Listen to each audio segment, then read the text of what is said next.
வேளச்சேரி கடற்கரை மார்க்கத்தில் பூங்காநகர் ரயில் நிலையத்தில் பயணிகள் ரயில் தடம் புரண்டது. வேளச்சேரியிலிருந்து கடற்கரை நோக்கி சென்று கொண்டிருந்த போது புதனன்று காலை 10:15 மணிக்கு இவ்விபத்து நிகழ்ந்தது. எஞ்சினில் இருந்து 4வது பெட்டியின் வலதுபுறமுள்ள 4 சக்கரங்கள் திடீரென தடம் புரண்டன. நடைமேடையின் பக்கவாட்டில் 20 அடி தூரத்திற்கு இழுத்துச் செல்லப்பட்டதால் உடனடியாக ரயில் நிறுத்தப்பட்டு பயணிகள் பாதுகாப்பாக இறக்கிவிடப்பட்டனர். ஹைட்ராலிக் ஜாக்கி கொண்டு 3வது ரயில் பெட்டியை தூக்கி நிறுத்தும் போது 3வது பெட்டியின் சக்கரமும் தடம் புரண்டது.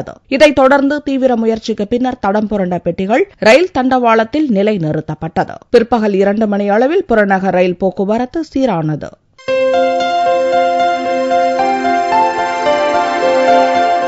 சென்னை வேப்பேரியில் உள்ள குருஸ்ரீ சாந்தி விஜய் ஜெயின் கல்லூரி சார்பில் பெரியமேட்டில் உள்ள நேரு விளையாட்டரங்கில் 24ஆம் ஆண்டு விளையாட்டு விழா நடந்தது. கல்லூரி மாணவிகள் தங்கள் திறனை வெளிப்படுத்தும் வகையில் பல்வேறு விளையாட்டு நிகழ்ச்சிகளில் பங்கேற்று விளையாடினர். கராத்தே, யோகா, ஓட்டப்பந்தயம் உள்ளிட்ட பல்வேறு போட்டிகளில் மாணவிகள் அசத்தினர். இந்நிகழ்ச்சியில் சர்வதேச டேபிள் டென்னிஸ் விளையாட்டு வீரர் நிதின் திருவேங்கடம், காவல்துறை இணை கமிஷனர் ஸ்ரீதர் சிறப்பு விருந்தினர்களாக கலந்து கொண்டனர்.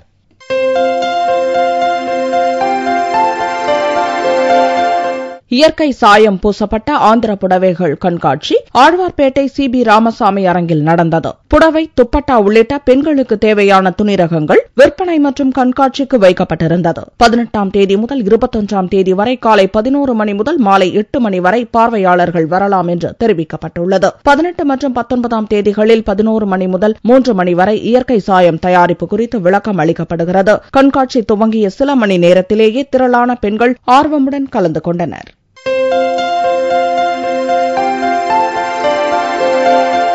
சென்னை கால்பந்தாட்ட சங்கம் ஆண்டுதோறும் கால்பந்தாட்ட போட்டியை நடத்தி வருகிறது. நடப்பாண்டு நாள் ஒன்றுக்கு 2 அணிகள் விளையாடும் வகையில் 66 நாட்களுக்கு போட்டியை நடத்துகிறது. புதன்கிழமையன்று எஸ்.டி. சோமசுந்தரம் கால்பந்தாட்ட அணியும் சேலஞ்சர்ஸ் அணியும் முதல் தர அணி வரிசையில் மோதின. இதில் எஸ்.டி. சோமசுந்தரம் கால்பந்தாட்ட அணி 1 கோல் அடித்தது. சேலஞ்சர்ஸ் அணி கோல் எதுவும் அடிக்கவில்லை. வெற்றி பெறுபவர்களுக்கு முதல் பரிசாக 30,000 இரண்டாம் பரிசாக 20,000 வழங்கப்படுகிறது. சீனியர் டிவிஷன் 12 பிரிவும், முதல் தர டிவிஷனில் 12 பிரிவும், 2ஆம் டிவிஷனில் 27 பிரிவும், 3ஆம் டிவிஷன் பிரிவில் 27 பிரிவும், 4ஆம் டிவிஷன் பிரிவில் 18 பிரிவும் உள்ளன. இதில் 3ஆம் டிவிஷன் பிரிவுக்கு போட்டிகள் நடந்து முடிந்துள்ளது.